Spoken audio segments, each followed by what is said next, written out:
Hello friends, कैसे हो सब लोग। आई होप सब लोग अच्छे होंगे, बेहतर होंगे और स्वस्थ होंगे। स्वागत है आपका fairs club learn to lead में। Good morning to all the students.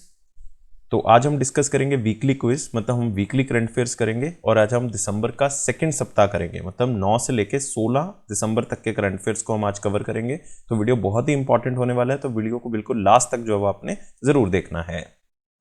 लेकिन सबसे पहले आप हमारी एप्लीकेशन को डाउनलोड कर लें, करियर्स क्लाउड को अपने गूगल प्ले स्टोर के ऊपर जाएं और इसको डाउनलोड करें। उसके बाद अपनी ईमेल आईडी के थ्रू लॉगिन कर लें और लॉगिन करने के बाद क्रैक करंट अफेयर्स के ऊपर क्लिक करना है। आप 1 साल या 2 साल की सब्सक्रिप्शन जो है वो बाय कर सकते हैं। दोनों का ही प्राइस बहुत कम है। एक बार मेरे कहने से प्राइस जरूर चेक करें, आप खुद हैरान हो जाएंगे कि इतने कम प्राइस पे हम आपको बहुत सी चीजें प्रोवाइड कर रहे हैं। तो क्या क्या आपको मिलेगा? आपको मिलेंगे daily current affair. Daily current affair में दोस्तों 3 सेक्शंस होंगे। एक में डिटेल करंट अफेयर होंगे, एक में question and answer format current affairs होंगे जो कि आपको ई बुक की मदद से मिलेंगे, और एक होगा क्विज जो कि आप हमारी एप्लीकेशन के ऊपर डेली अटेम्प्ट कर सकते हो। ऐसे ही वीकली सेक्शन तैयार किया गया जिसमें आपको 2 पीडीएफ्स मिलेंगी, जिसमें एक डिटेल करंट अफेयर की होगी, एक क्वेश्चन एंड आंसर फॉर्मेट होगा, लेकिन एक क्विज होगा जो कि हर हफ्ते आप हमारी एप्लीकेशन के ऊपर अटेम्प्ट कर सकते हो। नेक्स्ट होगा मंथली सेक्शन। इसमें 4 तरह की पीडीएफ्स मिलेंगे जो कि अलग अलग तरह से आप यूटिलाइज कर सकते हो। जैसे कि स्टडी पीडीएफ है, ये डिटेल करंट अफेयर है जिसमें आपको थ्योरेटिकल करंट अफेयर मिल जाएगा। एक क्वेश्चन एंड आंसर फॉर्मेट में जितने भी करंट अफेयर डिटेल में मिलेंगे वो क्वेश्चन एंड आंसर फॉर्मेट में इसमें मिल जाएंगे, तो प्रैक्टिस यहां से कर सकते हो। बेस्ट 100 करंट अफेयर्स भी आपको दिए जाएंगे जो कि उस महीने के बेस्ट करंट अफेयर्स होंगे। उसमें 100 करंट अफेयर जो है वो क्वेश्चन एंड आंसर फॉर्मेट में आपको दिए जाएंगे। एक पॉकेट पीडीएफ होगी, मतलब जल्दी जल्दी में करंट अफेयर्स को रिवाइज करने के लिए 2 लाइन में 3 लाइन में, तो आप इसका यूज कर सकते हैं। इसी के साथ हम आपको दे रहे हैं टॉपिक वाइज करंट अफेयर। हम 20 बहुत ही इंपॉर्टेंट टॉपिक्स की अलग अलग पीडीएफ आपको प्रोवाइड करेंगे। अगर आप पर्टिकुलर किसी एग्जाम के लिए कुछ टॉपिक्स को रिवाइज करना चाहते हैं, जैसे कि आप इंपॉर्टेंट अपॉइंटमेंट्स को रिवाइज करना चाहते हैं, अवार्ड्स को रिवाइज करना चाहते हैं, तो इस पीडीएफ के थ्रू आप कर सकते हैं।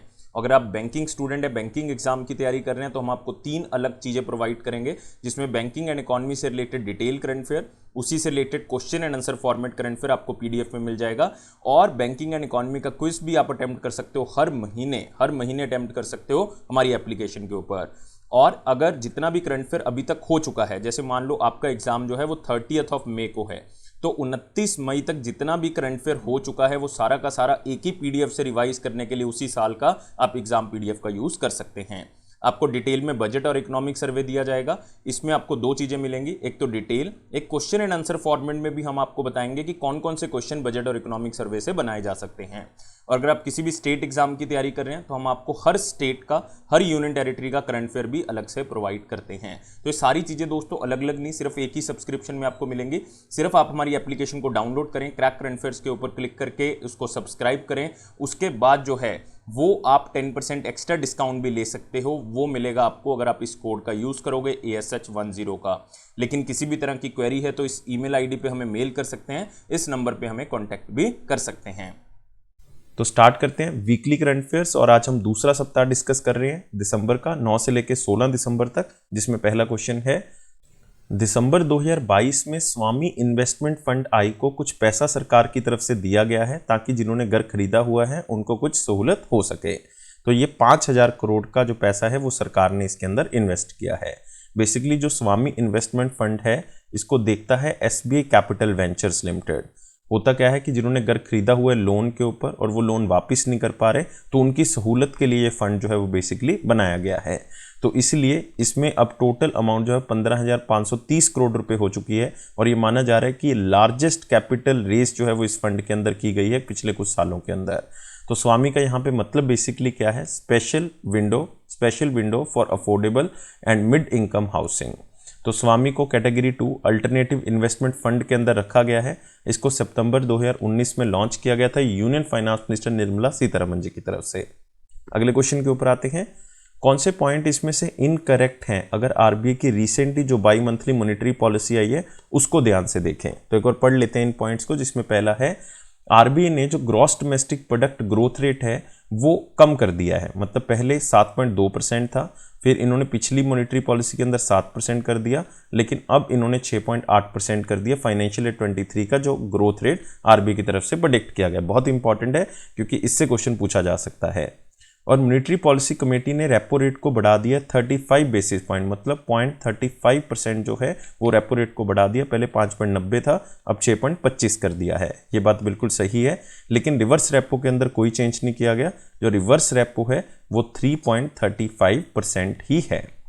नेक्स्ट आते हैं the standing deposit facility rate जो है वो 6% कर दिया, पहले 5.65% था, बिल्कुल सही स्टेटमेंट है। और मार्जिनल स्टैंडिंग फैसिलिटी भी जो है वो 0.35% जो है वो बढ़ा दिया है, पहले 6.15 था, अब 6.50 जो है वो यहाँ पे कर दिया गया है। तो ये बात भी बिल्कुल सही है। तो हमारे पास रेट क्या आ गया, रेपो रेट आ चुका है, रेपो रेट जो है वो 6.25 हो गया है। उसके बाद रिवर्स रेपो हम आपको बता चुके हैं 3.35% हो चुका है, अब पहले भी इतना ही था। और एमएसएफ जो है वो बढ़ गया है, एमएसएफ जो है वो 6.50 हो गया है। और साथ ही साथ जो एसडीएफ है, स्टैंडिंग डिपॉजिट फैसिलिटी, वो भी 6% तक पहुंच गया है। अगला पॉइंट है बैंक रेट जो है वो अनचेंज है 6.15, ये गलत है। एमएसएफ जो है वो 6.50 है और बैंक रेट भी जो है बिल्कुल बराबर है, 6.50% ही है। तो 4 स्टेटमेंट यहाँ पे गलत हो जाती है, तो आंसर भी यहाँ पे क्या होगा, 4 होगा। और याद रखना है सीआरआर जो इतना पहले था 4.50 अब भी उतना ही है, और एसएलआर भी जो है वो उतना ही है, 18% ही रखा गया है। इसमें कोई भी चेंज जो है वो बेसिकली नहीं किया गया। अगले क्वेश्चन के ऊपर आते हैं। कौन सी कंट्री ने रिसेंटली एक मेमोरेंडम ऑफ अंडरस्टैंडिंग साइन किया है small industries development bank of India के साथ, ताकि जो माइक्रो स्मॉल जो लघु उद्योग है उनको हम बहुत ही बेहतर बना सकें दोनों कंट्रीज के अंदर। तो ये कंट्री है सऊदी अरेबिया। क्वेश्चन को आप स्लाइड से भी याद रख सकते हैं, आंसर क्या होगा, 4 होगा। तो ये बहुत ही बेहतर स्मॉल इंडस्ट्रीज के लिए एक इकोसिस्टम बनाना है जिसमें बहुत इंडस्ट्रीज जो है वो अच्छा काम कर सकें। और दोनों ही कंट्रीज में लाइक इंडिया और सऊदी अरेबिया में ये डिप्लोमेटिक रिलेशन भी इंप्रूव करेगा। राजनीतिक रिलेशन तो इंप्रूव होंगे, साथ में कल्चरल जो रिलेशन है वो भी साथ में इंप्रूव हो जाएंगे। और दोनों का जो कॉमन इंटरेस्ट है लाइक इनोवेशन के प्रति, वो भी यहाँ पे अचीव किया जा सकता है इन एमएसएमईज के थ्रू। अगले क्वेश्चन के ऊपर आते हैं। दिसंबर 2022 में एशियन डेवलपमेंट बैंक की तरफ से $780 मिलियन का लोन जो है वो दिया गया है। ये बेसिकली अप्रूव किया गया है, अभी पैसा नहीं मिला है। ये मल्टी ट्रांच है, मतलब कई किस्तों में ये लोन दिया जाएगा। ये कौन से मेट्रो रेल प्रोजेक्ट के लिए इंडिया को ये लोन दिया गया है एशियन डेवलपमेंट बैंक की तरफ से? ये मिला है चेन्नई मेट्रो के लिए। तो आंसर क्या होगा इसका, 2 होगा। तो ये टोटल लोन $780 मिलियन का है, कई किस्तों में दिया जाएगा। इसको बोला जाता है MFF, multi tranche financing facility, मतलब कई किस्तों में ये लोन मिलेगा। और ये बेसिकली कनेक्टिविटी इस तरह से बनाई जाएगी कि ये बस के साथ या फिर फीडर के साथ जो है वो कनेक्टिविटी कर सके। और एशियन डेवलपमेंट बैंक जो है वो एडिशनल 1 मिलियन, इसके बिना $1 मिलियन एक्स्ट्रा देगा टेक्निकल असिस्टेंस के लिए। मतलब जो प्लानिंग करनी है, आपने मैनेजमेंट करनी है, उसमें जो पैसा खर्च होगा, या कई प्रोटोटाइप्स आप बनाओगे, नमूने बनाओगे, उसमें जो पैसा खर्च होगा उसके लिए $1 मिलियन जो है वो अलग से मिलेगा। और Asian development bank recently Assam को भी लोन देके हटा है, असम सरकार को लोन देके हटा है $300 मिलियन का, $300 मिलियन का, ताकि वो 300 किलोमीटर के अपने स्टेट हाईवेज को इंप्रूव कर सके, जो मेजर डिस्ट्रिक्ट रोड्स हैं उनको अपग्रेड कर सके, और साथ ही जो स्टेट का वेस्टर्न, सेंट्रल और सदर्न रीजन है उसमें रोड्स को इंप्रूव कर सके। अगले क्वेश्चन के ऊपर आते हैं।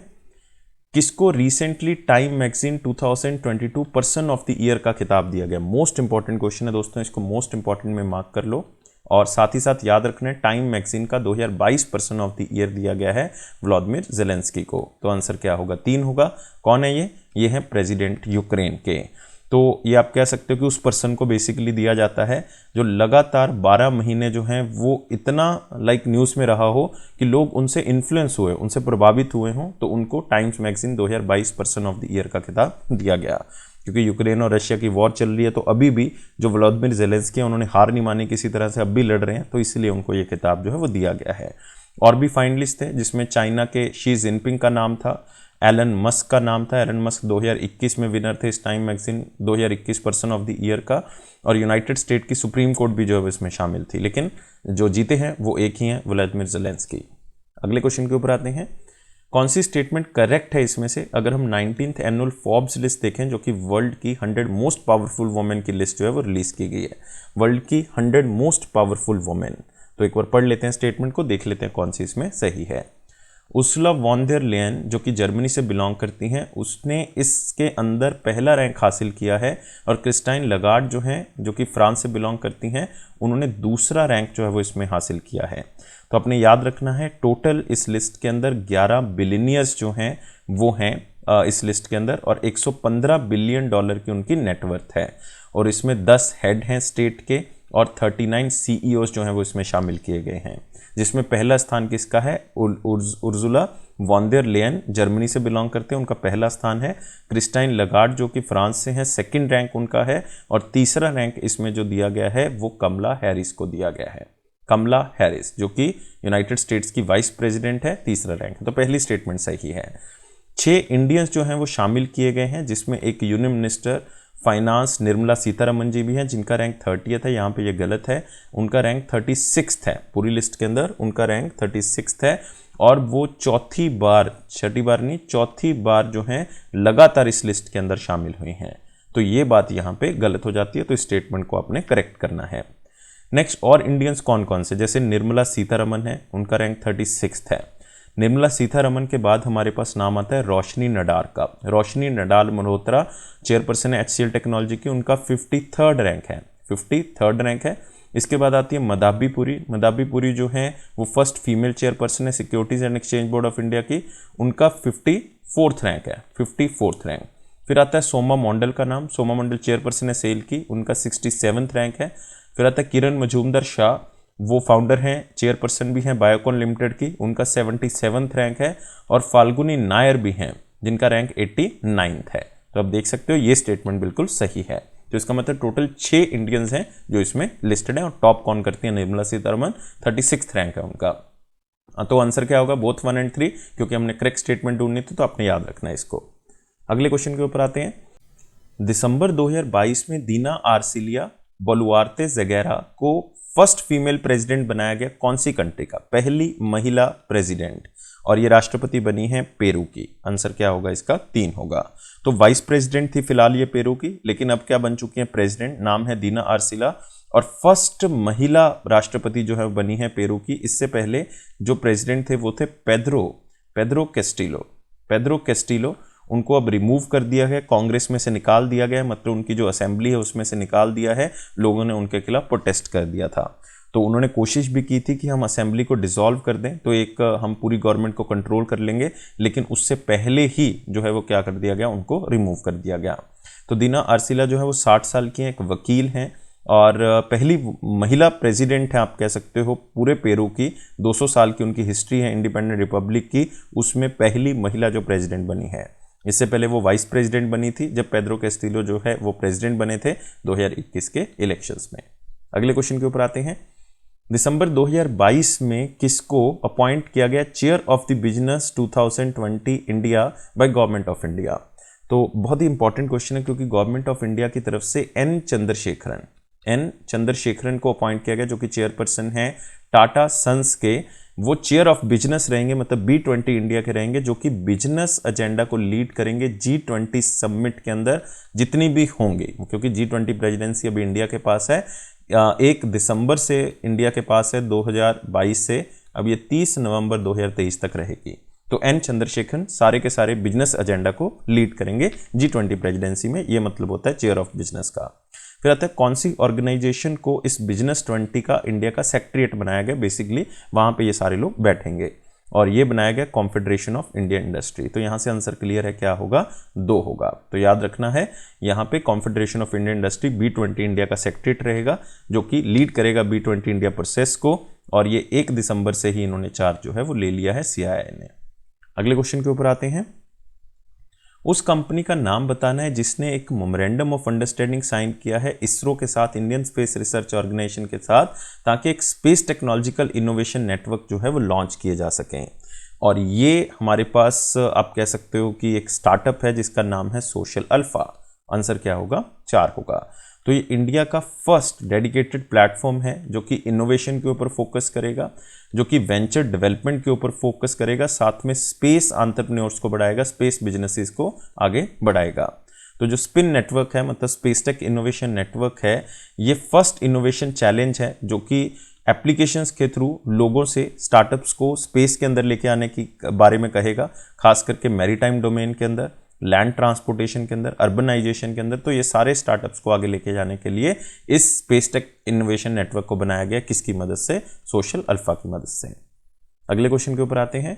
उस इंडियन क्रिकेटर का नाम बताना है जो कि ऐसा पहला इंडियन क्रिकेटर बना है जिसने 500 सिक्सेस लगाए हैं इंटरनेशनल क्रिकेट में। इससे पहले पूरे वर्ल्ड में ये नाम जो है वो क्रिस गेल का है। क्रिस गेल जो है वो 553 सिक्सेस जो है वो लगाते हैं। एक जमाइकन क्रिकेटर हैं, वेस्ट इंडीज़ की तरफ से प्ले करते हैं और इस टाइम पे वो पहले नंबर पे और दूसरे नंबर पे, मतलब इंडिया के पहले वैसे दूसरे नंबर पे हैं, उनका नाम है रोहित शर्मा। तो आंसर क्या होगा? 3 होगा। तो 500 सिक्सेस इंटरनेशनल क्रिकेट में लगाए हैं। 35 साल के हैं रोहित शर्मा और इन्होंने 5 सिक्सेस लगाए बांग्लादेश के खिलाफ और ये जो हैं इस आंकड़े को पार करते हैं। इन्होंने 256 सिक्सेस जो हैं वो ओडीआई के अंदर लगाए हैं, 182 जो हैं वो T20 के अंदर लगाए हैं और 64 जो हैं वो टेस्ट के अंदर लगाए हैं। तो याद रखना है रोहित शर्मा दूसरे स्थान पे वर्ल्ड में और इंडिया में पहले हैं। कौन सी स्टेट और यूनियन टेरिटरी जो है वो एक इंटरनेशनल ल्यूजोफोन फेस्टिवल मनाती है दिसंबर 2022 में?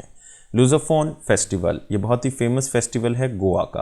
आंसर क्या होगा इसका? 3 होगा। तो मिनिस्ट्री ऑफ एक्सटर्नल अफेयर्स ने पार्टनरशिप की है Indian council of cultural relation के साथ और गोवा गवर्नमेंट के साथ, ताकि इंटरनेशनल लूजोफोन फेस्टिवल जो है वो ऑर्गेनाइज किया जा सके। ये 3 से लेकर 6 दिसंबर के बीच में बनाया गया ताकि इंडिया का कनेक्शन बाकी वर्ल्ड के साथ कैसा है उसको शो किया जा सके। तो इंटरनेशनल लूजो फेस्टिवल जो है वो प्रमोद सावंत जी ने उसका उद्घाटन किया, जो कि चीफ मिनिस्टर हैं गोवा के। और इंटरनेशनल लूजोफोन फेस्टिवल जो है ये कनेक्शन हाईलाइट करता है इंडिया और बाकी कम्युनिटीज़ का, खास करके जो पोर्तुगीज़ लैंग्वेज हैं उन कम्युनिटीज़ का और कनेक्शन, क्योंकि गोवा कैपिटल रहा है पोर्तुगीज़ का, तो उस कनेक्शन को आगे बढ़ाने के लिए स्पेशली इस फेस्टिवल को स्टार्ट किया गया था। अगले क्वेश्चन के ऊपर आते हैं।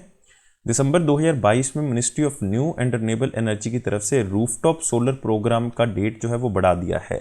तो इसमें अब सब्सिडी जो है वो पहले तो 2022 में ख़त्म होने वाली थी, लेकिन अब मार्च 2026 तक ये प्रोग्राम चलेगा। तो आंसर क्या होगा इसका? 2 होगा। तो जो कंज्यूमर्स जो हैं अभी इसके अंदर कवर नहीं हुए हैं और वो कुछ रूफटॉप सोलर पावर प्लांट्स लगाना चाहते हैं तो उनको सरकार क्या प्रोवाइड करती है? इसमें सब्सिडी प्रोवाइड करती है। तो 40% सब्सिडी मिलती है अगर 3 किलोवाट तक का लोड है, फर्स्ट 3 किलोवाट का लोड है। 20% सब्सिडी मिलेगी अगर 3 किलोवाट से लेके जो है आपका 10 किलोवाट सोलर पैनल कैपेसिटी है। तो फर्स्ट 3 किलोवाट के लिए 40% सब्सिडी है, उसके बाद के लोड के लिए 20% सब्सिडी आपको सरकार की तरफ से मिलती है। तो ministry of new and renewable energy का फेज़ 2 इस प्रोग्राम का चल रहा है, जिसमें उन्होंने 40,000 मेगावाट जो है वो रूफटॉप सोलर प्रोजेक्ट की कैपेसिटी को बढ़ाना है 2022 तक, लेकिन ये अब बढ़ा दिया गया है 2026 तक हमने इस प्रोजेक्ट को अचीव करना है। तो आपने कोई एडिशनल चार्जेस इसमें नहीं पे करने, क्योंकि ये सरकार की तरफ से जो है इसमें सब्सिडी दी जाती है। अगले क्वेश्चन के ऊपर आते हैं। कौन सा बैंक रिसेंटली एक को लेंडिंग एग्रीमेंट करता है एसवी क्रेडिट लाइन लिमिटेड के साथ, ताकि 500 करोड़ का लोन जो है वो वुमेन बोरोअर्स को दिया जा सके? जब भी एक को लेंडिंग एग्रीमेंट साइन होता है किसी बैंक और एनबीएफसी के बीच में, तो इसमें कंडीशन है आरबीआई की कि बैंक जो है वो मैक्सिमम टू मैक्सिमम 80% दे सकता है और एनबीएफसी को कम से कम 20% पैसा तो इसमें डालना पड़ेगा को लेंडिंग एग्रीमेंट के अंदर। तो अब इसके तहत ये एग्रीमेंट किया गया है इंडसइंड बैंक के साथ। तो आंसर क्या होगा इसका? 2 होगा। तो याद रखना है इंडसइंड बैंक के को लेंडिंग एग्रीमेंट करता है NBFC SB credit line limited के साथ। तो इस पैक्ट के तहत जो रूरल जो गांव में औरतें रहती हैं तो वो लोन ले सकती हैं और अपने काम को स्टार्ट कर सकती हैं, कोई भी इकोनॉमिक एक्टिविटी कर सकती हैं, एग्रीकल्चर से रिलेटेड, पशुपालन से रिलेटेड, एनिमल हस्बेंड्री से रिलेटेड, ट्रेडिंग कर सकती हैं, लोकल मैन्युफैक्चरिंग कर सकती हैं, या जो भी वो काम करना चाहती हैं रूरल एरियाज़ में वो कर सकती हैं।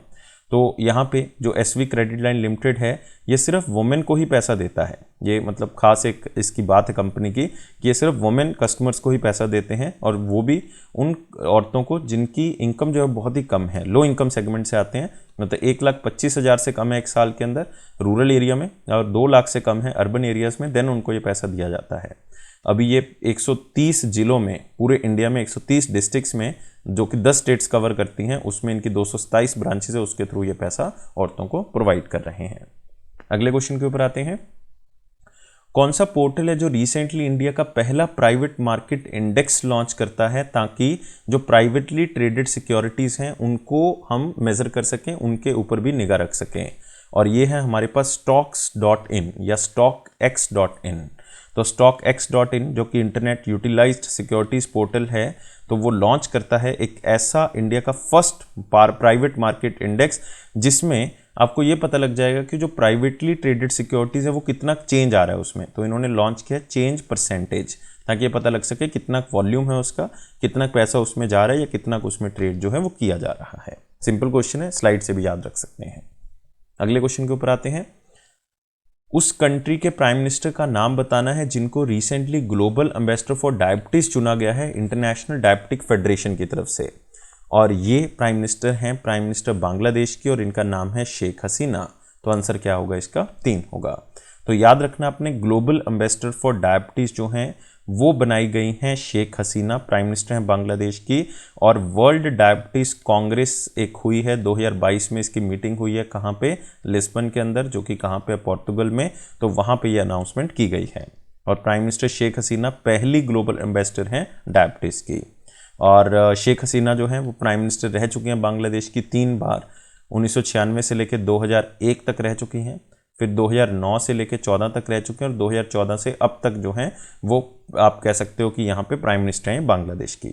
और अभी तक ये लॉन्गेस्ट सर्विंग प्राइम मिनिस्टर है पूरी हिस्ट्री की बांग्लादेश की, जब से बांग्लादेश 1971 से बना है। अगले क्वेश्चन के ऊपर आते हैं। United nation international anti corruption day जो है वो पूरे ग्लोब में कब मनाया गया, जिसका थीम क्या था? UNCAC, United Nation convention against corruption at 20 uniting the world against corruption. Theme याद रखना है, और ये दिन मनाया गया है 9 दिसंबर को। तो आंसर क्या होगा इसका? 3 होगा। तो ये है United nation international anti corruption day. तो इसके लिए कैंपेन लॉन्च किया गया, 1 साल का कैंपेन है, क्योंकि 20th एनिवर्सरी है United Nation convention against corruption की, क्योंकि 2002 में इसको लॉन्च किया गया था। अगले क्वेश्चन के ऊपर आते हैं। स्टैटिक क्वेश्चन है, गोधावन या फिर ग्रेट इंडियन बस्टर्ड जो है वो कौन सी स्टेट का स्टेट बर्ड है? कौन सी स्टेट का स्टेट बर्ड है? ये है राजस्थान। तो आंसर क्या होगा इसका? 4 होगा।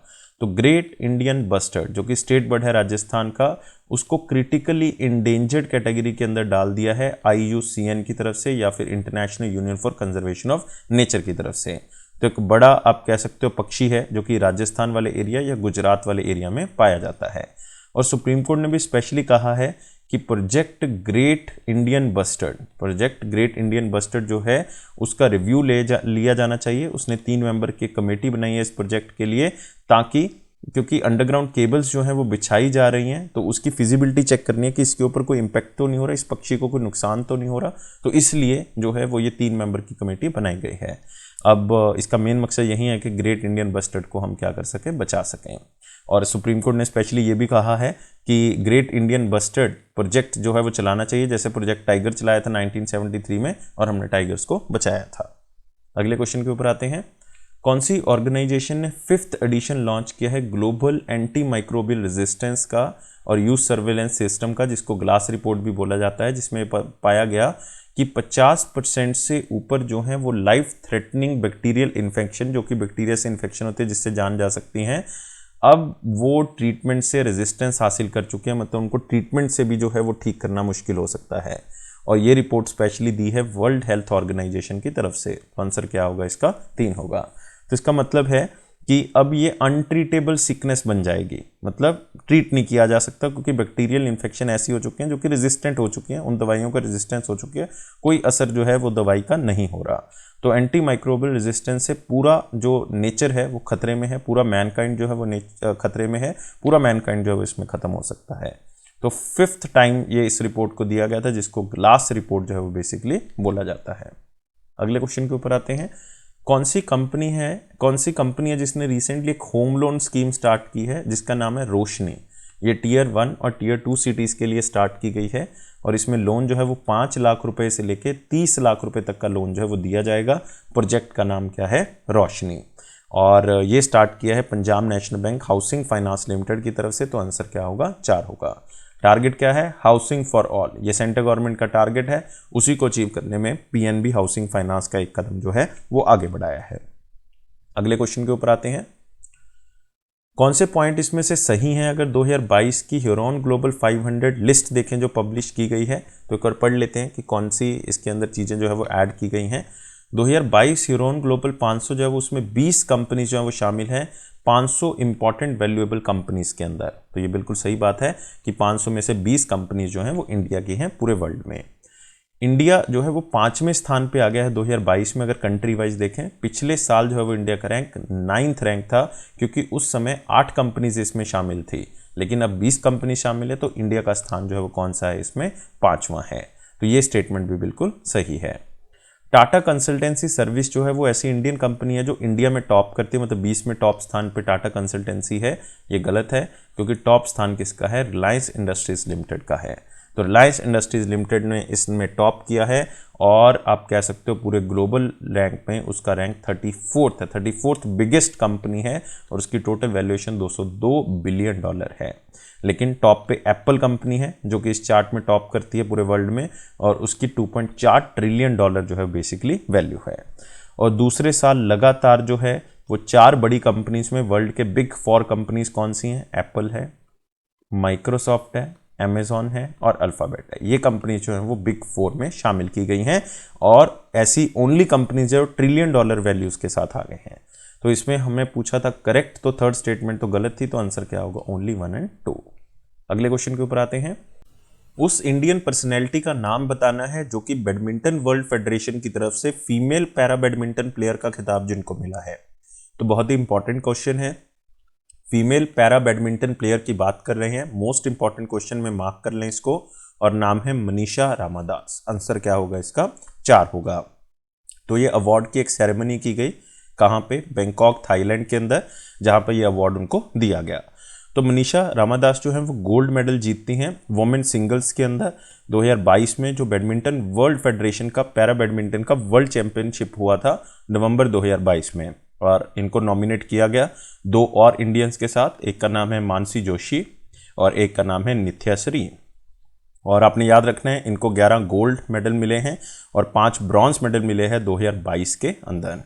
और ये तो है female para badminton player of the year. लेकिन अगर आपको पूछा जाए male para badminton player of the year, तो उनका नाम है दाइकी काजीवारा। कौन सी कंट्री से बिलोंग करते हैं, जापान से बिलोंग करते हैं। अगले क्वेश्चन के ऊपर आते हैं। United nation human rights day जो है वो कब मनाया गया, मतलब ये है हमारे पास इंटरनेशनल ह्यूमन राइट्स डे, और इसका थीम क्या है इस साल का, इसका थीम है dignity, freedom and justice for all. बहुत ही इंपॉर्टेंट दिन है, यह है 10 दिसंबर 2022। तो आंसर क्या होगा इसका, 4 होगा।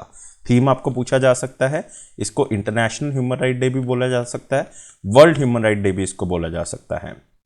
और ये इसलिए मनाया जाता है क्योंकि इस दिन universal declaration of human rights को पास किया गया था 1948 में, इसलिए इसको मनाया जाता है। अगले क्वेश्चन के ऊपर आते हैं। कौन सी स्टेट जो है वो दिव्या कला मेला जो है वो ऑर्गेनाइज करती है, तो एक बहुत ही सिंपल है, स्टैटिक क्वेश्चन है, याद रखोगे स्लाइड से ही, और ये यूनियन टेरिटरी है हमारे पास दिल्ली की। तो आंसर क्या होगा इसका, 4 होगा। तो ये इवेंट जो है वो बहुत ही इंपॉर्टेंट है, क्योंकि सारी स्टेट्स जो है वो अपने यूनिक प्रोडक्ट्स जो है वो यहाँ पे शोकेस करती हैं, पूरे वर्ल्ड से यहाँ पे लोग आते हैं, और ये इंडिया गेट के पास जो है वो दिव्या कला मेला जो है वो ऑर्गेनाइज किया गया है। अगले क्वेश्चन के ऊपर आते हैं। उस पर्सनैलिटी का नाम बताना है जो कि पहली महिला रेफरी बनी है जो कि मेन वर्ल्ड कप फीफा के किसी मैच के अंदर रेफरी का काम करेंगी। तो फर्स्ट वुमेन रेफरी, क्योंकि आपको पता है वर्ल्ड कप फीफा जो है वो कहाँ पे हुआ, कतर के अंदर हुआ, जिसमें अर्जेंटीना जो है वो जीता है फ्रांस से, और इसके अंदर एक मैच के अंदर, इस पूरे फीफा वर्ल्ड कप के एक मैच के अंदर एक औरत ने जो है वो एज ए रेफरी का काम किया है, ये पहली बार हुआ है, और ये महिला का नाम है स्टेफनी फ्रैपार्ट। आंसर क्या होगा इसका, 2 होगा। कहाँ से बिलोंग करती हैं ये, फ्रांस से बिलोंग करती हैं। तो नाम याद रखना है स्टेफनी जो है वो ऐसी पहली महिला रेफरी है जो मेन वर्ल्ड कप के अंदर किसी मैच के अंदर रेफरी का काम करेंगी। और ये ग्रुप ई का एक मैच था जिसमें जर्मनी और कोस्टारिका खेले थे, तो उसमें इन्होंने एज ए रेफरी का काम किया। टोटल 3 औरतें जो है वो सिलेक्ट की गई हैं as a women referee. Total 36 जो हैं वो नॉमिनीज थे, उसमें से 3 को सिलेक्ट जो है वो बेसिकली किया गया। कतर के अंदर ये वर्ल्ड कप हुआ है। अगले क्वेश्चन के ऊपर आते हैं। कौन से पॉइंट सही हैं अगर हम प्राइम मिनिस्टर नरेंद्र मोदी जी का रिसेंटली महाराष्ट्र का दौरा देखें, जहां पे उन्होंने कई प्रोजेक्ट्स को लॉन्च किया, टोटल 11 प्रोजेक्ट्स का उद्घाटन किया जो कि 75,000 करोड़ की लागत से बनाए जा रहे हैं, जिसमें से कुछ बन चुके हैं। तो एक बार पढ़ लेते हैं कौन सी स्टेटमेंट जो इसमें से सही है। तो प्राइम मिनिस्टर नरेंद्र मोदी जी ने फेज 1 हिंदू हृदय सम्राट बाला साहब ठाकरे महाराष्ट्र समृद्धि महामार्ग जो कि नागपुर को कनेक्ट करते हैं शिरडी से, उसका उद्घाटन किया। टोटल लागत इस प्रोजेक्ट की 55,000 करोड़ है और इसको Nagpur Mumbai super communication expressway project भी कहा जाता है, क्योंकि महाराष्ट्र से या आप कह सकते हो नागपुर से शिरडी की जो दूरी है वो लगभग 520 किलोमीटर की है। तो पहली स्टेटमेंट बिल्कुल सही है। प्राइम मिनिस्टर ने एम्स नागपुर का उद्घाटन किया, all India institute of medical science Nagpur का उद्घाटन किया, जिसको लगभग 1575 करोड़ की लागत से बनाया गया प्रधानमंत्री स्वास्थ्य सुरक्षा योजना के तहत, और ये पूरा कैंपस 150 एकड़ में फैला हुआ है। तो ये बात भी बिल्कुल सही है। साथ ही साथ उन्होंने Indian council of medical research का एक सेंटर ऑफ रिसर्च मैनेजमेंट और ह्यूमोग्लोबिनोपैथी को कंट्रोल करने का एक रिसर्च मैनेजमेंट सेंटर खोला है चंद्रपुर में, इसका भी उद्घाटन किया। तो ये भी बात जो है वो बिल्कुल सही है। तो सारी स्टेटमेंट सही है, तो आंसर क्या होगा? All A B C. अगले क्वेश्चन के ऊपर आते हैं। Who has recently taken oath as the 15th chief minister of Himachal Pradesh? 15वें चीफ मिनिस्टर हिमाचल प्रदेश के कौन बनाए गए हैं? तो एक सिंपल सा क्वेश्चन है। हिमाचल प्रदेश में रिसेंटली इलेक्शन किए गए जिसमें टोटल 68 सीट्स हैं और 40 सीट्स जो है वो केवल कौन जीत गया? कांग्रेस जीती, और बाकी सीट्स जो है वो रल मिला के जो है वो बीजेपी के पास चलेगी या किसी और पार्टी के पास चलेगी, लेकिन मैक्सिमम सीट जो है वो किसके पास आई? कांग्रेस के पास। और चीफ मिनिस्टर बनाए गए सुखविंदर सिंह सुक्खू, और एज ए नंबर वाइज वो कौन से चीफ मिनिस्टर हैं? 15th चीफ मिनिस्टर हैं। इससे पहले चीफ मिनिस्टर कौन था? फॉर्मर चीफ मिनिस्टर अब हो गए हैं जयराम ठाकुर जी। अगले क्वेश्चन के ऊपर आते हैं। दिसंबर 2022 में भूपेंद्र पटेल, क्योंकि इलेक्शन जो है वो गुजरात में भी हुए हैं, तो भूपेंद्र पटेल जो है वो चीफ मिनिस्टर बने हैं गुजरात के दूसरी बार लगातार। तो ये कौन से नंबर के चीफ मिनिस्टर हैं गुजरात के? ये 18th नंबर के चीफ मिनिस्टर हैं। तो आंसर क्या होगा इसका? 2 होगा। तो ये पूरी सेरेमनी गांधीनगर गुजरात के अंदर की गई कि 18 चीफ मिनिस्टर जो है वो कौन बनाए गए? भूपेंद्र पटेल बनाए गए। और गुजरात असेंबली के इलेक्शंस हुए हैं, तो पटेल जो हैं भूपेंद्र पटेल कौन सी कॉन्स्टिट्यूएंसी से आते हैं? गटलोडिया की सीट से आते हैं। गटलोडिया सीट से आते हैं और 1.92 लाख वोट से ये जीते थे, जो कि एक लार्जेस्ट मार्जिन है पूरी स्टेट का। और ये दूसरी बार चीफ मिनिस्टर बने हैं, और पहली बार ये 2021 में बने थे जब विजय रूपानी जी को एज ए चीफ मिनिस्टर हटाया गया था और इनको चीफ मिनिस्टर बनाया गया। और 7वीं बार लगातार आप कह सकते हो कि गुजरात असेंबली के अंदर बीजेपी की वापसी हुई है। बहुत ही बड़ी सीट जीती हैं, 156 सीट जीते हैं। 182 लेजिस्लेटिव असेंबली सीट्स में कांग्रेस के पास केवल 17 सीट्स इसमें आई हैं और आम आदमी पार्टी के पास 5 सीट्स आई हैं। मतलब आम आदमी पार्टी ने अपना खाता जो है वो गुजरात के अंदर खोल लिया। हिमाचल प्रदेश में उनके पास कोई भी सीट जो है वो नहीं है। उस पर्सनैलिटी का नाम बताना है जो कि फर्स्ट वुमेन प्रेसिडेंट बनी है इंडियन ओलंपिक एसोसिएशन की दिसंबर 2022 में। तो इंडियन ओलंपिक एसोसिएशन की पहली महिला प्रेसिडेंट, और बहुत ही गर्व की बात है कि वो कौन बनी है? पीटी उषा बनी है। तो याद रखना है, पहली महिला president Indian Olympic Association PT Usha. और इससे पहले 95 साल की हिस्ट्री में ऐसा कभी भी नहीं हुआ कि किसी महिला को यहाँ पे प्रेसिडेंट बनाया गया हो। और वो फर्स्ट स्पोर्ट्स पर्सन हैं जिनको प्रेसिडेंट बनाया गया है इंडियन ओलंपिक एसोसिएशन का आफ्टर महाराजा यादविंदर सिंह। महाराजा यादविंदर सिंह जो है वो प्रेसिडेंट रह चुके हैं इंडियन ओलंपिक एसोसिएशन के 1938 से लेकर 1960 तक। अगले क्वेश्चन के ऊपर आते हैं। कौन सी ऑर्गेनाइजेशन है जिसने एक प्राइवेट मिशन मून के ऊपर लॉन्च किया है, जिसमें वो जापानीज लैंडर हाकुतो का यूज करेंगे और यूनाइटेड अरब एमिरेट्स का रोवर यूज करेंगे। और उन्होंने ये मिशन की शुरुआत की है केप कैनवरल स्पेस फोर्स स्टेशन से, फ्लोरिडा से। वहां से उन्होंने इस मिशन को लॉन्च किया है और ये ऑर्गेनाइजेशन है स्पेस एक्स। तो आंसर क्या होगा? 2 होगा। तो एक तो इनका जापानीज लैंडर के साथ हाकुतो भेजा गया है और साथ में यूनाइटेड अरब एमिरेट्स का रोवर भी इसमें भेजा गया है। तो इसको हाकुतो आर भी कहा जाएगा लैंडर को, जो कि एटलस क्रेटर पे पहुंचेगा। और एटलस क्रेटर जो है वो सदर्न ईस्टर्न एज है मून का, वहां पे पहुंचेगा अप्रैल 2023 में। और नासा का रिसेंटली अनमैन्ड ओरियन स्पेसक्राफ्ट उसने भी अपना फर्स्ट मिशन पूरा कर लिया है, जिसका नाम था आर्टेमिस 1 ल्यूनर प्रोग्राम, जो कि दिसंबर 2022 में लॉन्च किया गया। और वो 50 साल जो हैं वो हो चुके हैं चंद्रमा पे उतरे हुए। फर्स्ट अपोलो मून की लैंडिंग थी, 50 साल हो चुके हैं, तो उसको ये याद करता है। और ये स्पेसक्राफ्ट जो है पैसिफिक ओशन वाले एरिया में दोबारा आके वापस लैंड करता है। अगले क्वेश्चन के ऊपर आते हैं। इंडियन ओलंपियन और अर्जुन अवार्डी हैं केनेथ पॉवेल, उनका देहांत हो गया है। उनको अर्जुन अवार्ड से सम्मानित किया गया था सरकार की तरफ से कौन से ईयर में? तो उनको अर्जुन अवार्ड से सम्मानित किया गया था 1965 में। तो आंसर क्या होगा इसका? 3 होगा। तो केनेथ पॉवेल एक बहुत ही फेमस ओलंपियन, 1970s में एशियन गेम्स में 4x100 रिले के अंदर ब्रॉन्ज टीम जो है वो जीती थी, वो इनकी वजह से जीती थी। 82 साल के ये थे और बेंगलुरु कर्नाटक में इनका देहांत हो गया। One of the top sprinter थे ये 1960 के दशक में, और ये टीम के मेंबर थे जो ब्रॉन्ज लेके आई 1970 की एशियन गेम्स, जो कि कहाँ पे हुई थी? बैंकॉक के अंदर। और इनका 4x100 मतलब 4x100 मीटर रिले के अंदर बहुत बड़ा रोल है, क्योंकि टीम सेमीफाइनल्स में पहुंची थी 1964 में ओलंपिक गेम्स में, जो कि टोक्यो में हुई थी। और इनको अर्जुन अवार्ड से सम्मानित किया गया 1965 में, और साथ ही इनको विक्टर ल्यूडरम अवार्ड जो है वो दिया गया है। 2 साल जो है वो इनको लगातार इस अवार्ड से सम्मानित किया गया है। अगले क्वेश्चन के ऊपर आते हैं। United nation international universal health coverage day 2022 कब मनाया गया? यूनिवर्सल हेल्थ कवरेज डे कब मनाया गया, जिसका थीम क्या था? Build the world we want a healthy future for all. तो थीम आपने याद रखना है, यह दिन मनाया गया है 12 दिसंबर 2022 को। तो आंसर क्या होगा इसका? 1 होगा। और सबसे पहली बार इस दिन को मनाया गया था 2018 में, जिसमें हमने पूरे वर्ल्ड में हेल्थ को एक सोशल कवरेज के तौर पे आगे लेके जाना है, मतलब हमने हेल्थ को हर साइड से कवर करना है। अगले क्वेश्चन के ऊपर आते हैं।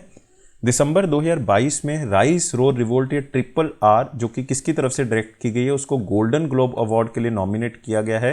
कौन सी कैटेगरी के अंदर? Best picture non English language category के अंदर।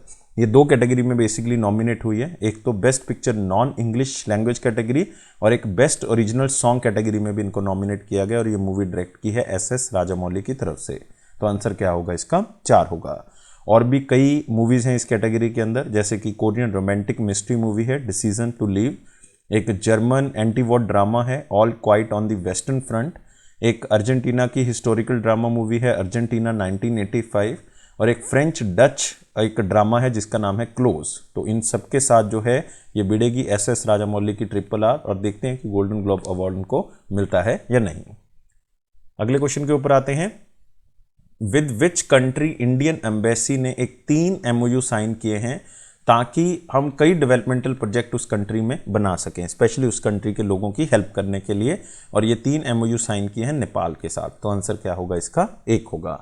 तो ये ministry of federal affairs and general administration जो कि नेपाल की गवर्नमेंट के अंडर आती है, उन्होंने इंडियन एम्बेसी ऑफ काठमांडू के साथ 3 MOU साइन किए हैं ताकि वहाँ पे 3 high impact developmental project start कर सकें। इसमें एक प्रोजेक्ट एजुकेशन से रिलेटेड है, एक हेल्थ केयर से रिलेटेड है, एक जो है वो ड्रिंकिंग वाटर से रिलेटेड है। तो 3 प्रोजेक्ट हैं अलग अलग, जिसमें इंडिया कुछ पैसा प्रोवाइड करेगा, जिसमें 101 मिलियन नेपालीज रुपीज़ जो हैं वो इसमें दिए जाएंगे। अगले क्वेश्चन के ऊपर आते हैं। कौन सी ऑर्गेनाइजेशन रिसेंटली एक रिपोर्ट पब्लिश करती है, state of global water resources report 2021? उनकी पहली रिपोर्ट है जिसमें वाटर रिसोर्सेज के बारे में बताया गया, और यह है वर्ल्ड मेट्रोलॉजिकल ऑर्गेनाइजेशन। तो आंसर क्या होगा इसका? 2 होगा। तो वर्ल्ड मेट्रोलॉजिकल ऑर्गेनाइजेशन जो कि state of the global water resources report पहली बार पेश करती है, जिसमें क्लाइमेट के ऊपर इफेक्ट, इन्वायरमेंट के ऊपर इफेक्ट, या फिर सोसाइटी के अंदर चेंज जिसके कारण वाटर रिसोर्सेज जो हैं वो अर्थ के कम हो गए या खत्म हो रहे हैं, उसके बारे में बताया हुआ है। और ये भी बताया हुआ है इस रिपोर्ट के अंदर कि यूनाइटेड नेशन वाटर का एक एस्टिमेट है कि 74% जो भी नेचुरल, या जो भी आप कह सकते हो कि नेचुरल आपदा आई है 2001 के बीच में या 2001 से लेकर 18 के बीच में, उसमें से 74% जो है वो पानी से रिलेटेड है। मतलब जो नेचुरल आपदाएं आई हैं वो पानी से ही रिलेटेड हैं। अगले क्वेश्चन के ऊपर आते हैं। कौन से पॉइंट इसमें से इनकरेक्ट हैं अगर वुमेन टेनिस एसोसिएशन अवार्ड्स देखें और women tennis association player service awards को ध्यान से पढ़ें? तो एक बार पढ़ लेते हैं कि कौन सी स्टेटमेंट इसमें से सही है, लेकिन इस क्वेश्चन को वेरी इंपॉर्टेंट में मार्क कर लो। ऑन ज़ेबूर तुनीशिया की प्लेयर हैं, इनको कहा गया है कि वुमेन टेनिस एसोसिएशन का player of the year award. ये गलत है। ये अवार्ड जो है बेसिकली मिला है ईगा स्वेतेक को। ईगा स्वेतेक कहाँ की प्लेयर हैं? पोलैंड की प्लेयर हैं। उनको women tennis association player of the year का खिताब मिला है उनकी अचीवमेंट्स के लिए, क्योंकि टोटल 2022 में वो 67 मैच जीत चुकी हैं। बहुत ही बड़ी बात है। तो पहली स्टेटमेंट गलत हो गई। Next, Barbora Krejcikova and Katerina Siniakova चेक रिपब्लिक से, इनको वुमेन टेनिस एसोसिएशन की तरफ से double team of the year का खिताब मिला है दूसरी सीजन में लगातार और तीसरी बार ओवरऑल। तो ये बात जो है वो बिल्कुल सही है। नेक्स्ट, बेट्रिस हदद मैया जो कि वुमेन टेनिस एसोसिएशन की तरफ से most improved player of the year का खिताब लेके जाती हैं और ऐसी पहली ब्राजील की महिला हैं जो कि वुमेन टेनिस एसोसिएशन की तरफ से कोई अवार्ड उनको दिया गया है। ये बात भी बिल्कुल सही है और इंपॉर्टेंट भी है। नेक्स्ट, गैब्रिला दैब्रोस्की जो कि कनाडा से बिलोंग करती हैं, उनको पीची कैल्मिया प्लेयर सर्विस अवार्ड से सम्मानित किया गया। तो ये बात भी बिल्कुल सही है, नाम याद रख सकते हैं आप। तो इसमें एक ही स्टेटमेंट गलत है, पहली है, तो आंसर क्या होगा, एक होगा। लेकिन साथ ही साथ आप याद रखेंगे coach of the year, coach of the year का खिताब मिला है डेविड विट को। डेविड विट जो है वो यूनाइटेड स्टेट ऑफ अमेरिका से बिलोंग करते हैं। अगले क्वेश्चन के ऊपर आते हैं। शाजी केवी को एक चार्ज दिया गया है चेयरमैन का, कौन सी ऑर्गेनाइजेशन का? इसको वेरी इंपॉर्टेंट क्वेश्चन में मार्क कर लें। शाजी केवी को चार्ज दिया गया है चेयरमैन का national bank for agriculture and rural development का, नाबार्ड का। तो आंसर यहां पे क्या होगा, 4 होगा। और 7 दिसंबर से वो इस पद के ऊपर आ चुके हैं। इससे पहले ये पद जो है वो सुचिंद्रा मिश्रा के पास था, जो कि एडिशनल सेक्रेटरी थे department of financial service ministry of finance में। इनके पास ये एडिशनल चार्ज था। अब ये चार्ज जो है वो किसके पास आ गया, शाजी केवी के पास। किसने सौम्या स्वामीनाथन को रिप्लेस किया है नया chief scientist World Health Organization के अंदर, जो बेसिकली आगे जाके रिप्लेस करेंगे। अभी ये दूसरा क्वार्टर जब आएगा 2023 का, तो उसमें जाके ये रिप्लेस करेंगे। और इनका नाम है जेरमी फरर। तो आंसर क्या होगा इनका, 4 होगा। तो वर्ल्ड हेल्थ ऑर्गेनाइजेशन ने जेरमी को अपॉइंट कर दिया है नया चीफ साइंटिस्ट। सेकंड क्वार्टर 2023 से वो अपने इस पद को संभालेंगे। और सौम्या स्वामीनाथन जो है वो इस पद से चली गई हैं, क्योंकि उन्होंने रिजाइन ही कर दिया। 5 साल लगातार वो इस पोस्ट के ऊपर रही है, चीफ साइंटिस्ट की पोस्ट के ऊपर। अगले क्वेश्चन के ऊपर आते हैं। किसको रिसेंटली अपॉइंट किया गया है टेम्परेरी या part time chairman national statistical commission का 3 साल के लिए? Part time chairman national statistical commission का। तो आपने सबसे पहले जानना है, नेशनल स्टैटिस्टिकल कमीशन एक ऑटोनमस बॉडी है जो कि 2005 में बनाई गई थी। ये डॉक्टर सी रंगाराजन कमीशन था, उसकी अध्यक्षता में इसको बनाया गया था। मतलब ये कमीशन था, उन्होंने रिकमेंड किया और फिर इस कमीशन को बनाया गया। और इसमें एक पार्ट टाइम चेयरपर्सन होता है, 4 पार्ट टाइम मेंबर्स होते हैं और एक एक्स ऑफिशियो मेंबर होता है। और इसका आंसर क्या है, राजीवा लक्ष्मण करंदीकर। आंसर क्या होगा, 2 होगा। तो गवर्नमेंट ऑफ इंडिया की तरफ से राजीवा लक्ष्मण को अपॉइंट किया गया, जो कि प्रोफेसर हैं चेन्नई मैथमेटिकल इंस्टीट्यूट में, और वो पार्ट टाइम चेयरपर्सन रहेंगे इस नेशनल स्टैटिस्टिकल कमीशन के अंदर। और वो 3 साल के लिए अपॉइंट किए गए हैं। और राजीवा लक्ष्मण जो है वो साथ में अपना काम तो करती रहेंगे, मतलब प्रोफेसर तो वो रहेंगे ही रहेंगे साथ में चेन्नई मैथमेटिकल इंस्टीट्यूट में। कौन से पॉइंट इसमें से सही हैं? अगर HSBC बैडमिंटन वर्ल्ड फेडरेशन का जो वर्ल्ड टूर फाइनल्स हुए बैंकॉक थाईलैंड के अंदर, उसके बारे में देखें तो एक बार आपने याद रखना है कि मेन सिंगल्स के अंदर कौन जीता है, वुमेन सिंगल के अंदर कौन जीता है और इंडिया का प्रदर्शन क्या रहा है इसमें। तो मेन सिंगल के अंदर विक्टर एक्सेल्सन जीते हैं, जो कि डेनमार्क से बिलोंग करते हैं। उन्होंने हराया है एंथनी सिनिसुका गिंटिंग को, जो कि इंडोनेशिया से बिलोंग करते हैं। और ये वर्ल्ड टूर फाइनल्स को जीत जाते हैं विक्टर एक्सेल्सन। बिल्कुल सही है। अकाने यामागुची जो कि जापान से हैं, वो वुमेन सिंगल जीतती हैं और ताई जू इंग को हरा देती हैं, जो कि चाइनीज ताइपाई एरिया से बिलोंग करती हैं। और इसमें वुमेन कैटेगरी में अकाने यामागुची जीती हैं। तो ये बात भी बिल्कुल सही है। तीसरा है, इंडियन शटलर जो SS प्रणय हैं, वो वर्ल्ड के नंबर 1 विक्टर एक्सेल्सन से ऊपर चले जाते हैं एक बार, मतलब उनको जीत जाते हैं एक राउंड के अंदर। और तीसरे और फाइनल ग्रुप A का जो मेन सिंगल मैच था वो बेसिकली जीत जाते हैं, उसमें उन्होंने विक्टर एक्सेल्सन को हराया। हालांकि वो फाइनल्स के सेमीफाइनल्स जो ये पूरा मुकाबला था उसको क्वालिफाई नहीं कर पाए, जिसके कारण वो आगे नहीं बढ़ पाए। लेकिन HS प्रणय का बहुत अच्छा प्रदर्शन जो है वो इस टूर्नामेंट के अंदर रहा। तो ये स्टेटमेंट जो है वो भी सही है। तो आंसर क्या होगा इसका, ऑल ABC। 4 आंसर जो है वो बिल्कुल सही है। अगले क्वेश्चन के ऊपर आते हैं। Who is the current chairman of khadi and village industry commission? कौन खादी और विलेज इंडस्ट्री कमीशन का चेयरमैन है? ये हैं हमारे पास मनोज कुमार जी। इनको रिसेंटली अपॉइंट किया गया। तो आंसर 1 होगा। स्टैटिक क्वेश्चन है, क्यों न्यूज़ में है? क्योंकि मनोज कुमार जी ने एक प्रोजेक्ट लॉन्च किया है, रिहैब प्रोजेक्ट। इसका मतलब है reducing human attacks using honey bee. तो मधुमक्खियों का यूज़ करके ह्यूमन के ऊपर अटैक किया जाता है, तो उसको कम करना है। Khadi and village industry commission की तरफ से इस प्रोत्साहन को आगे बढ़ाया गया है और इसको विलेज चौसला के अंदर लॉन्च किया गया है, जो कि कहाँ पे है, नैनीताल उत्तराखंड में। अगले क्वेश्चन के ऊपर आते हैं। दिसंबर 2022 में गामोचा या गमचा जो है उसको जोग्राफिकल इंडिकेशन टैग दे दिया सेंट्रल गवर्नमेंट की तरफ से। कौन सी स्टेट का जोग्राफिकल इंडिकेशन टैग जो है वो गमचे को मिला है? ये मिला है असम का। तो आंसर क्या होगा इसका? 4 होगा। गामोचा या गमचा जो कि एक असमीज कल्चर या उसकी आइडेंटिटी है, तो उनको जोग्राफिकल इंडिकेशन टैग दिया है, हालांकि 5 साल के बाद मिला है क्योंकि 2017 में उन्होंने अप्लाई किया था।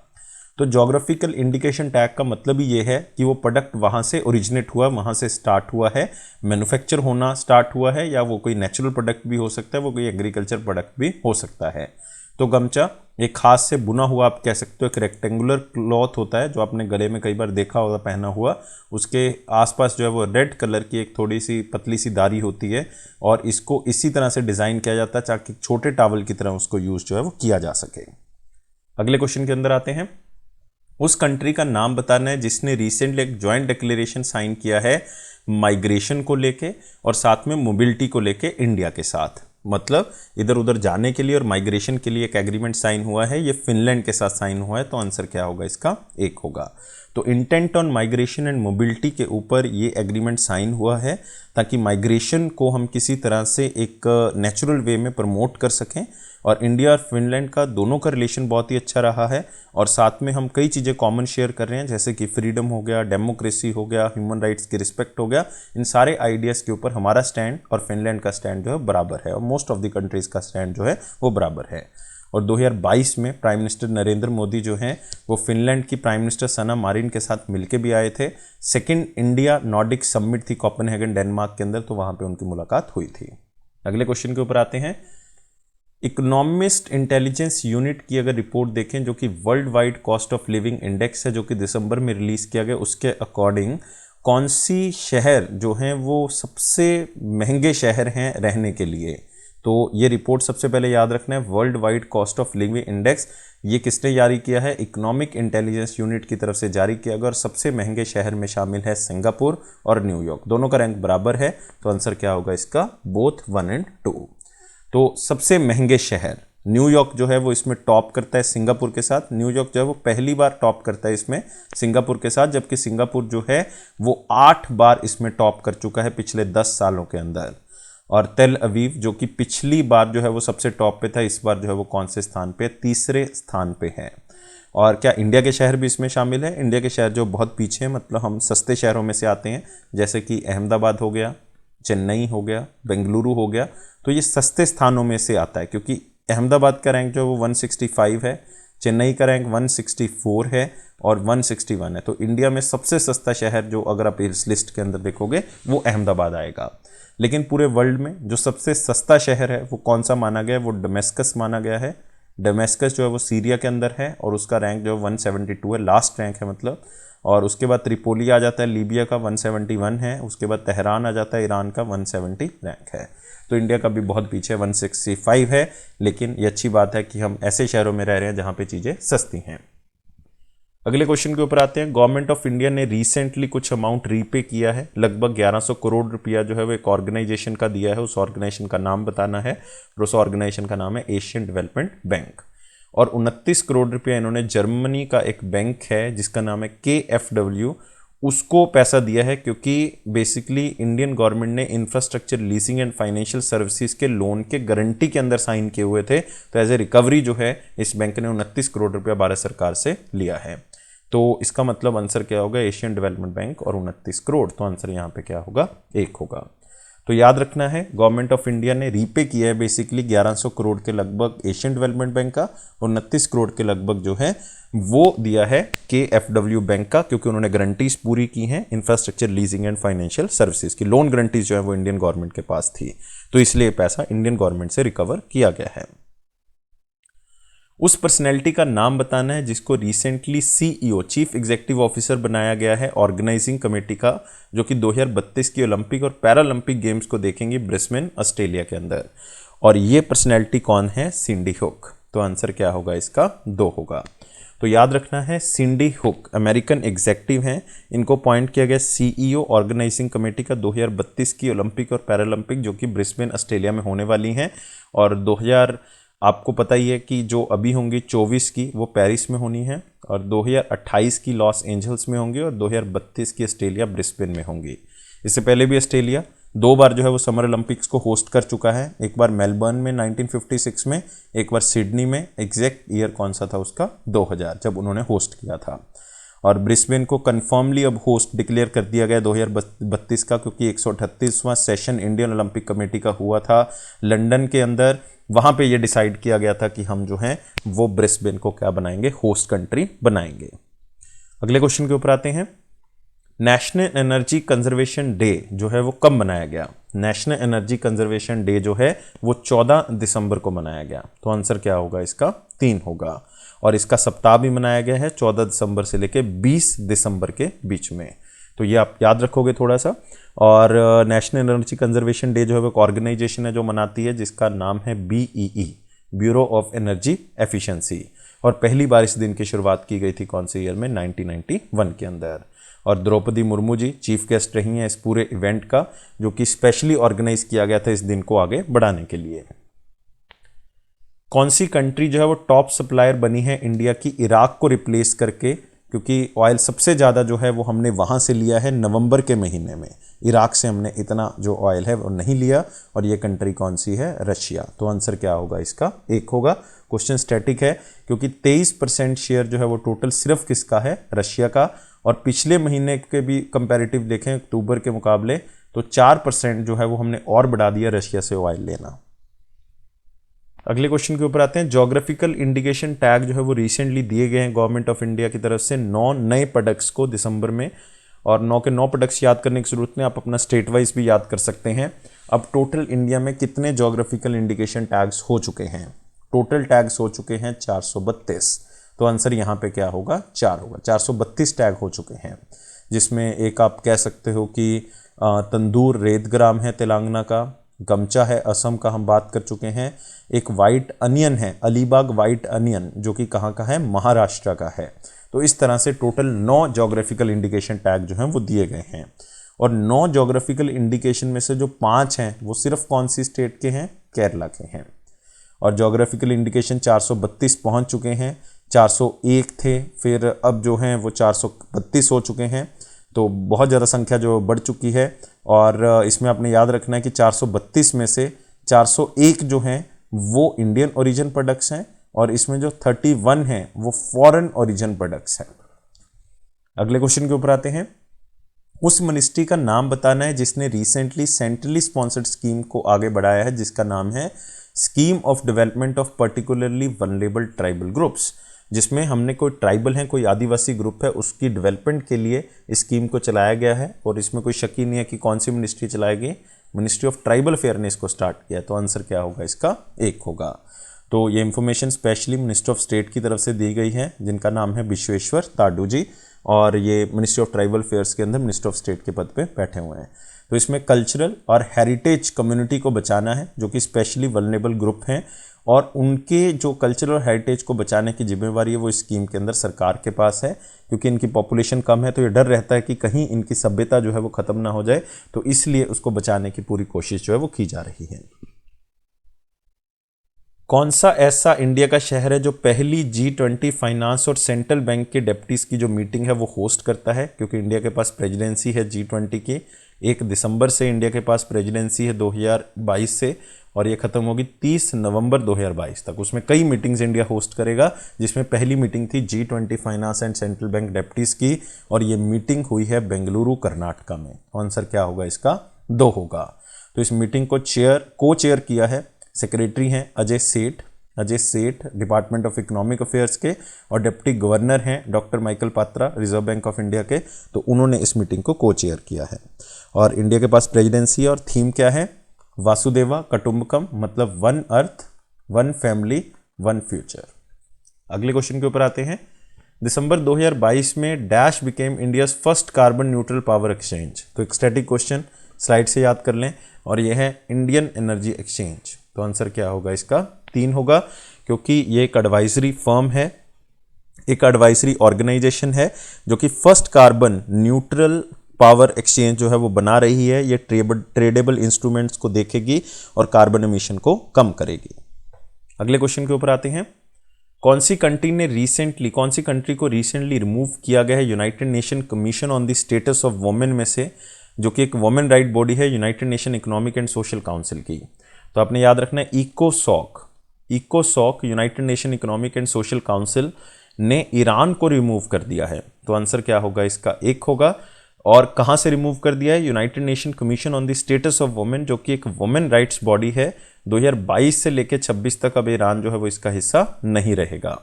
और ये इसलिए रिमूव किया गया है क्योंकि वहाँ पे औरतों ने जो है प्रदर्शन करना स्टार्ट कर दिया सरकार के खिलाफ तेहरान कैपिटल के अंदर, जिसके कारण ये पता लग रहा है कि उनको राइट्स नहीं मिल रहे हैं और उनके राइट्स जो है वो खत्म हो रहे हैं, इसलिए उनको अब इस यहाँ से हटा दिया गया है।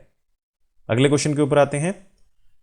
कौन सी इंडियन कंपनी है जो कि top 100 arms producing and military services company की लिस्ट में शामिल हैं? और ये लिस्ट बनाई है सिप्री इंस्टीट्यूट ने, Stockholm International Peace Research Institute की तरफ से इस लिस्ट को बनाया गया है। और इसमें इंडिया की बहुत ही बड़ी कंपनीज हिंदुस्तान एरोनॉटिक्स लिमिटेड और भारत इलेक्ट्रॉनिक्स लिमिटेड शामिल है। तो आंसर क्या होगा इसका? बोथ 1 और 2। तो HAL का जो स्थान है वो बहुत ही ऊपर है, 42nd नंबर पे है ये वर्ल्ड की top 100 arms producing and military services companies में। और पहले स्थान जो है वो इसका थोड़ा सा पीछे था, 43rd था, अब एक स्थान जो है वो ऊपर आया है। और ऐसे ही भारत इलेक्ट्रॉनिक लिमिटेड जो है वो बहुत बड़ी छलांग लगा के आया है, ये 63rd नंबर पे आ चुका है, पहले ये 69th नंबर पे था। और अगर कंट्री वाइज देखें तो USA की टोटल 40 कंपनीज हैं, तो USA इसमें टॉप करता है। और दूसरे स्थान पे कौन है? इसमें चाइना है। अगले क्वेश्चन के ऊपर आते हैं।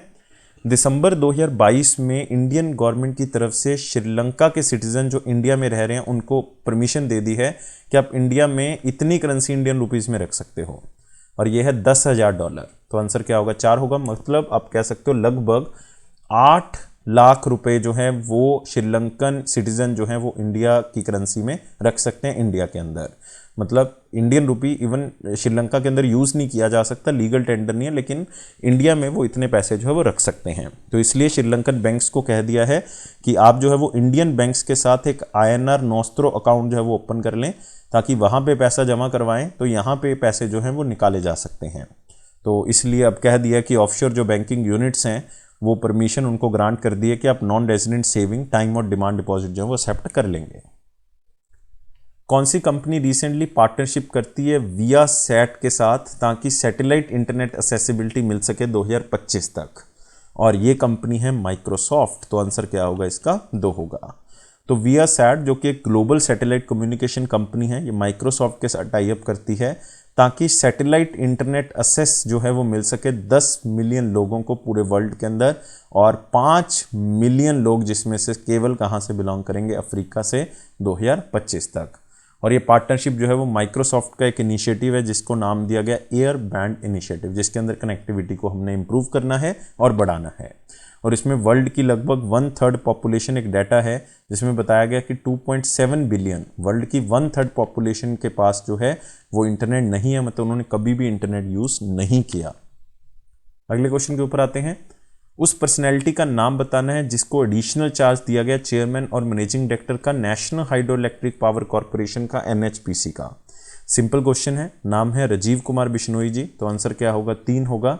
तो राजीव कुमार बिश्नोई इससे पहले चेयरमैन कम मैनेजिंग डायरेक्टर थे Rishikesh based Tehri hydro development corporation India limited के, और अब बना दिए गए राजीव कुमार बिश्नोई। एडिशनल चार्ज दिया गया इनको national hydro electric power corporation का।